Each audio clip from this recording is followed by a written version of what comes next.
Re-explaining Washington's Climate Commitment Act. Understanding the Cap and Invest law that Washington Initiative 2117 would repeal. In 2021, Washington enacted the Climate Commitment Act, becoming only the second U.S. state, after California, with an economy-wide Cap and Invest program. With the passage of the Climate Commitment Act, Washington also put in place its primary enforcement mechanism for achieving the state's greenhouse gas reduction goals. The law went into effect in January 2023. In November 2024, Initiative 2117 on Washington's ballot puts to voters the option to keep the program or repeal it. The initiative also prohibits Washington from enacting a new carbon tax or Cap and Invest program. By way of education about the policy, Sightline answers frequently asked questions about the Climate Commitment Act's Cap and Invest program and how it has worked to date. How does the Climate Commitment Act cap greenhouse gas emissions? Washington law, originally enacted in 2008 and updated in 2020, mandates that the state cut its greenhouse gas emissions roughly in half by 2030 and by 95% by 2050. Put another way, the state emitted more than 100 million metric tons of greenhouse gas pollution in 2019. The most recent year data is available. By 2030, Washington must shrink that figure to 50 million metric tons and to 5 million metric tons by 2050. The Climate Commitment Act is the primary policy Washington has to attain these statewide emissions targets. The 2021 law directed the Washington State Department of Ecology to set a declining cap on pollution for companies that emit more than 25,000 metric tons of greenhouse gases annually. This cap set by the Climate Commitment Act covers roughly 75% of the state's total greenhouse gas emissions. Washington counts about 160 facilities that emit more 25,000 metric tons of greenhouse gases annually, including the state's 5 oil refineries, several utilities, and manufacturing companies, such as steel and cement factories. To enforce the emissions cap, the Climate Commitment Act requires the state's top polluters, known in the law as covered entities, to acquire one allowance for each metric ton of carbon dioxide equivalent, CO2e, they release into the atmosphere. The Climate Commitment Act exempts pollution from combusting certain fuel types, such as jet fuel and biofuels, from emissions calculations. Each year, the Department of Ecology gradually ratchets down the number of allowances available, according to a declining allowance budget, shown below, that tracks Washington's overall greenhouse gas emissions targets. As allowances become scarcer over time, they rise in price, incentivizing polluters to reduce their emissions rather than buy allowances. It's still too early to know whether Washington's Climate Commitment Act cap has lessened the state's climate pollution. For one, Washington has not released data on the state's greenhouse gas emissions since the Climate Commitment Act went into effect. In addition, the law's first compliance deadline has not yet occurred.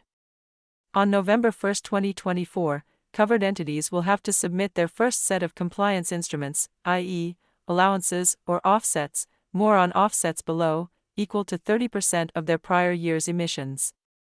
Emissions are counted in aggregate per 4-year compliance period. There are 7 compliance periods between 2023 and 2050. By the end of each compliance period, covered entities must have submitted compliance instruments for all their emissions over the prior 4 years.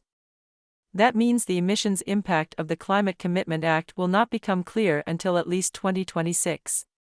How do polluters get allowances? All polluters covered under the Climate Commitment Act, those emitting more than 25,000 metric tons of greenhouse gases annually, must obtain allowances equal to their emissions, whether by buying them in an auction or receiving them for free from the state. Washington provides free allowances to 3 types of businesses. Electric utilities receive free allowances for the purpose of mitigating the cost impact of the Climate Commitment Act on their customers. Utilities can choose to sell their no-cost allowances in the state auction and must return the proceeds to ratepayers, prioritizing low-income households.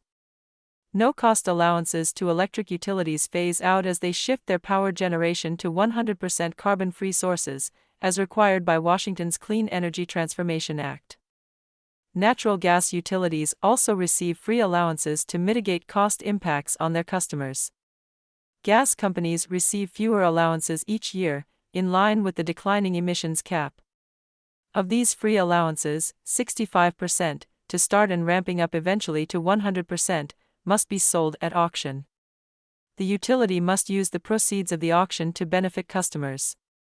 Low-income customers must see no rate increases due to allowance costs. As of June 2024, utilities had generated more than $508 million for their customers from consigning their allowances to auction. Gas customers in Washington are already seeing reductions on their monthly bills from the proceeds of these allowances. Puget Sound Energy's average residential customer, for example, received a bill credit of about $30 per month this past winter. Manufacturing companies that Washington determines to be vulnerable to out-of-state competition also receive free allowances. These so-called emissions-intensive, trade-exposed, EIT, industries include oil refineries, steel and aluminum manufacturers, and pulp and paper factories. About 40 EITs are covered entities under the Climate Commitment Act. They receive no-cost allowances equal to 100% of their baseline emissions for the first compliance period, 2023 to 26, decreasing to 94% of baseline emissions by the third compliance period, 2031 to 34. The legislature has not yet established an approach for allocating allowances to EIT industries from 2035 onward. If the legislature does not adopt an allowance policy for these entities by December 1, 2027, the state's EIT entities will continue to receive free allowances equivalent to 94% of their baseline emissions. The no-cost allowances that Washington provides to utilities and EIT companies represent more than half of the total allowance budget from 2023 to 2030. All other covered entities must purchase allowances in a quarterly auction run by the Department of Ecology. Facilities that do not comply with the program are subject to fines of up to $50,000 per violation, per day. How much do allowances cost, and how much revenue has the Climate Commitment Act generated for Washington? The Department of Ecology determines the price of allowances in quarterly auctions, within a defined range of a rising floor and ceiling price. When the legislature was still deliberating the Climate Commitment Act, a fiscal analysis estimated that the starting allowance price would begin at $20.60 per ton of CO2e in 2023 and increase 7% each year after that. That estimate was based on prices in California's carbon market. In reality, Washington's carbon price debuted much higher, at $48.50 per ton in the first auction in February 2023, due to higher-than-expected demand. Prices in Washington spiked to $63.03 per ton in August 2023. That's still less than half the $190 per ton estimate for the social cost of carbon, according to the United States Environmental Protection Agency. These higher-than-expected prices led the Department of Ecology to hold 2 off-schedule auctions to up the supply of allowances and take pressure off prices. Washington's allowance prices have since fallen to $29.88 per ton as of September 2024, the most recent auction, and are now roughly equal to prices in California's market. Washington state also originally lowballed the estimate of revenue the Climate Commitment Act would generate from polluters buying allowances, putting it at $450 million in the market's first year of operation. In fact, Washington raised $1.8 billion, roughly quadruple the estimate, in 2023. As of the most recent auction in September 2023, the state has generated more than $2.3 billion total from the Climate Commitment Act. The Climate Commitment Act will generate a total of more than $4 billion in state revenue between fiscal years 2025 and 2029, according to estimates by the Department of Ecology. What does the Climate Commitment Act revenue fund? To date, Washington policymakers have appropriated more than $3 billion of Climate Commitment Act revenue. The amount appropriated is higher than the amount raised so far because the legislature appropriates funding for 2 fiscal years, relying in part on Climate Commitment Act revenue projections from the Department of Ecology. Climate Commitment Act revenue must be used to fund environmental and community projects in Washington, specifically those that reduce transportation emissions, increase access to public transit, walking, and biking, support Washington's transition to clean energy, promote resilience of sensitive ecosystems, and/or improve air quality and health disparities. To date, that has meant investments in safer bike lanes and sidewalks, electric buses and ferries, rebates on utility bills for low-income households, better air quality monitoring systems, restoration of fish and wildlife habitats, community solar projects, electric vehicle charging stations, more affordable high-efficiency electric heating and cooling systems, and much more. Clean and Prosperous Washington, a group advocating against the repeal of the Climate Commitment Act, has compiled a database and map of all appropriations the legislature has made so far that are funded in part or in whole by the Cap and Invest program. Climate Commitment Act revenue is deposited into one of 7 accounts, 3 main accounts and 4 sub-accounts, each with a specific purpose. Below is a breakdown of the roughly $3 billion in Climate Commitment Act revenue the legislature has appropriated so far, by account. Carbon Emissions Reductions Account, $1.05 billion. The purpose of this account is to reduce pollution from transportation and increase transportation safety. A defined amount of about $360 million per year must go into the Carbon Emissions Reductions Account until 2037. After 2037, this switches from a fixed amount to a percentage, 50% of all Climate Commitment Act revenue. Funds are further split into 2 sub-accounts. Climate Active Transit Account, $252 million. About a quarter of the funding in the Carbon Emissions Reductions Account is reserved for active transportation projects such as bicycle and pedestrian improvement projects and safe routes for kids to get to school. Climate Transit Programs Account, $589 million. Another 56% of the Carbon Emissions Reduction Account is for transit programs, including grants to improve bus service and tribal transit mobility programs. Climate Investment Account, $2.06 billion. The bulk of Climate Commitment Act funding so far has come out of the Climate Investment Account. This account funds Cap and Invest program administration costs but cannot exceed 5% of the total auction proceeds. So far the legislature has appropriated less than this, about $80 million, to program administration, which includes data collection and staff capacity at state agencies implementing the Climate Commitment Act. After program administration costs are met, funding is divided into 2 sub-accounts. Climate Commitment Account, $1.5 billion. 3/4 of the Climate Investment Account funding is devoted to projects that broadly advance Washington's decarbonization goals. This includes projects that improve energy efficiency, rebates to lower the cost of high-efficiency electric appliances such as heat pumps and induction stoves, investments in renewable energy in grid modernization, energy bill assistance to low-income families, and workforce development programs for a clean energy economy. In September 2024, roughly 700,000 Washington households received a $200 bill credit on their utility bills funded by this account. At least $50 million per year from this account goes to supporting tribes in Washington state in adapting to the effects of climate change, such as sea level rise. Natural Climate Solutions Account, $463 million. Another quarter of the Climate Investment Account is directed to projects to increase habitat resilience for vital ecosystems across the state. Qualifying projects include those focused on clean water, healthy forests, wildfire resilience, fish barrier removals, and conservation of critical habitats. Air Quality and Health Disparities Improvement Account, $22 million. Since an economy-wide cap on carbon doesn't guarantee reductions in pollution in any particular neighborhood, it could lead to unequal patterns of pollution persisting. Thus, the legislature has agreed to allocate at least $20 million every 2 years for projects that improve air quality and reduce health disparities in overburdened communities. What are the environmental justice requirements of Washington's Climate Commitment Act? When administering funds or grants from any of the Climate Commitment Act accounts, agencies must conduct an environmental justice assessment and ensure a minimum of 35%, with a goal of 40%, of investments that directly benefit vulnerable populations in overburdened communities. Benefits, as the legislature has defined them, include investments or activities that reduce environmental harms to these communities and protect them from air pollution or climate change. The Climate Commitment Act also requires a minimum of 10% of Climate Commitment Act revenue to fund projects formally supported by resolution of a tribe, with priority for projects directly administered or proposed by a tribe.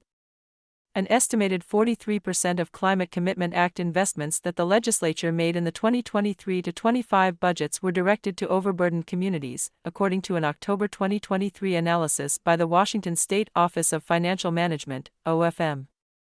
the legislature appropriated another 7% to projects supported by tribal resolution, according to the same OFM study. Front and Centered, a coalition of communities of color-led groups across Washington state, disputed OFM's figures based on its own analysis, finding that only about 10% of the Climate Commitment Act investments went to overburdened communities and about 6% went to tribes. Still, Front and Centered is urging its members to reject the Climate Commitment Act repeal effort. The Climate Commitment Act also links to Washington's first statewide environmental justice law, the Healthy Environment for All Act, better known as the HEAL Act. The HEAL Act, which policymakers passed in 2021 alongside the Climate Commitment Act, requires several state agencies to better incorporate environmental justice into their work. The HEAL Act also established an Environmental Justice Council, which the legislature has tasked with helping to advise on the Climate Commitment Act's implementation.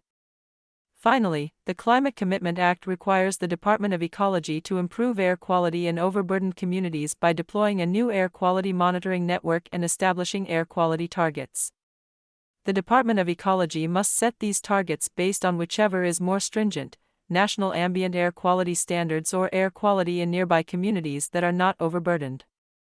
The agency has so far identified 16 areas in Washington, see map below, that are historically overburdened with health, social, and environmental inequities and are highly impacted by criteria air pollution, such as ozone and fine particles.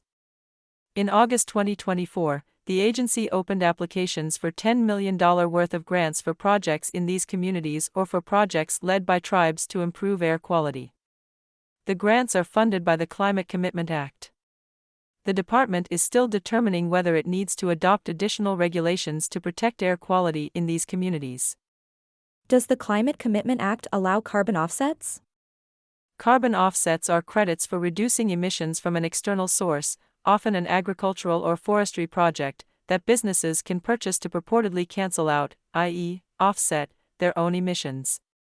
Carbon offsets are facing increasing scrutiny globally for not actually reducing emissions.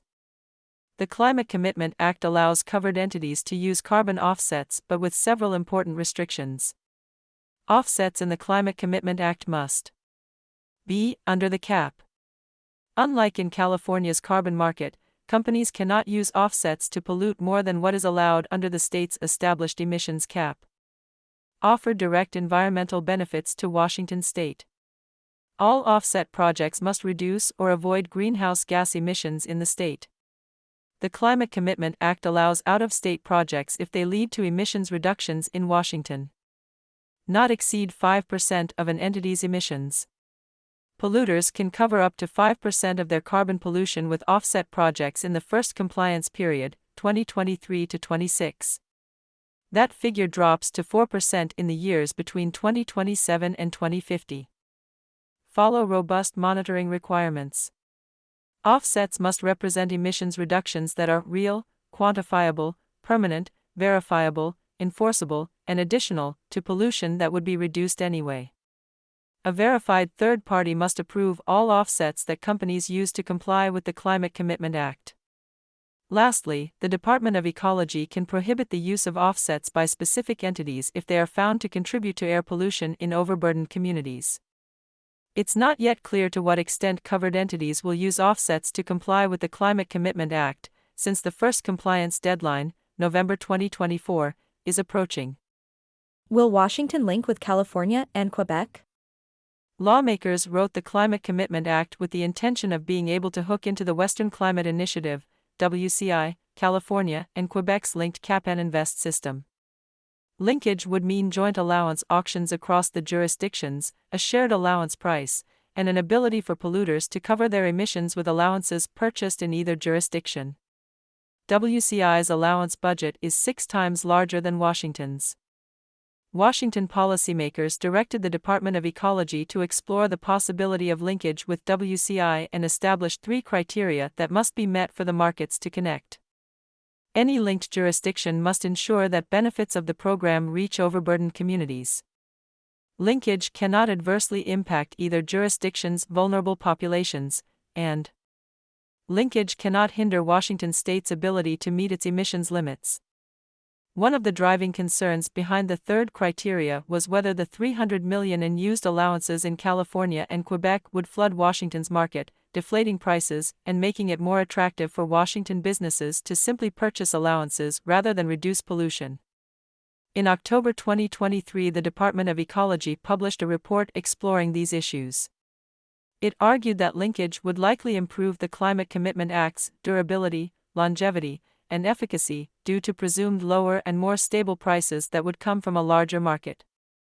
Washington's price fell below California's in the first quarter of 2024 even without linkage, both hovered around $30 in the most recent auctions. Ecology determined that linkage would likely meet the first criteria and came to no definitive conclusion about the second or third. In response, Washington's Environmental Justice Council sent a letter to the Department of Ecology recommending against linkage, arguing that the department's report left uncertain whether linkage would negatively impact overburdened communities and populations. The council also argued that linkage could make it more challenging for Washington to meet its emissions reduction limits if the state's carbon price tanked, which would disincentivize covered entities from curbing pollution. Front and Centered also criticized the Department of Ecology's findings, arguing that linkage could worsen pollution in overburdened communities since California's environmental justice requirements are less stringent than Washington's. Despite these concerns, in March 2024, Washington moved closer to linkage with Senate Bill 6058, which made technical changes to the Climate Commitment Act that make it easier to sync up the markets. In September 2024, California, Quebec, and Washington State released a joint statement formally announcing their intent to begin discussing a linkage agreement. The earliest the governments could likely finalize the agreement would be late 2025. Washington voters will decide whether the Climate Commitment Act continues. Washington enacted the United States' second-only economy-wide cap-and-invest policy in 2021. The Climate Commitment Act, which went into effect in 2023, has so far generated more than $2 billion in revenue for projects in the state, including for cleaner air and water, safer transit, and healthier homes. The law is also the primary enforcement mechanism Washington has on its books to meet its goals of reducing greenhouse gas emissions by 95% by 2050. In November 2024, voters will decide whether or not to keep Washington's Climate Commitment Act. Initiative 2117, on statewide ballots, would repeal the law and prevent Washington from enacting another similar one in its stead.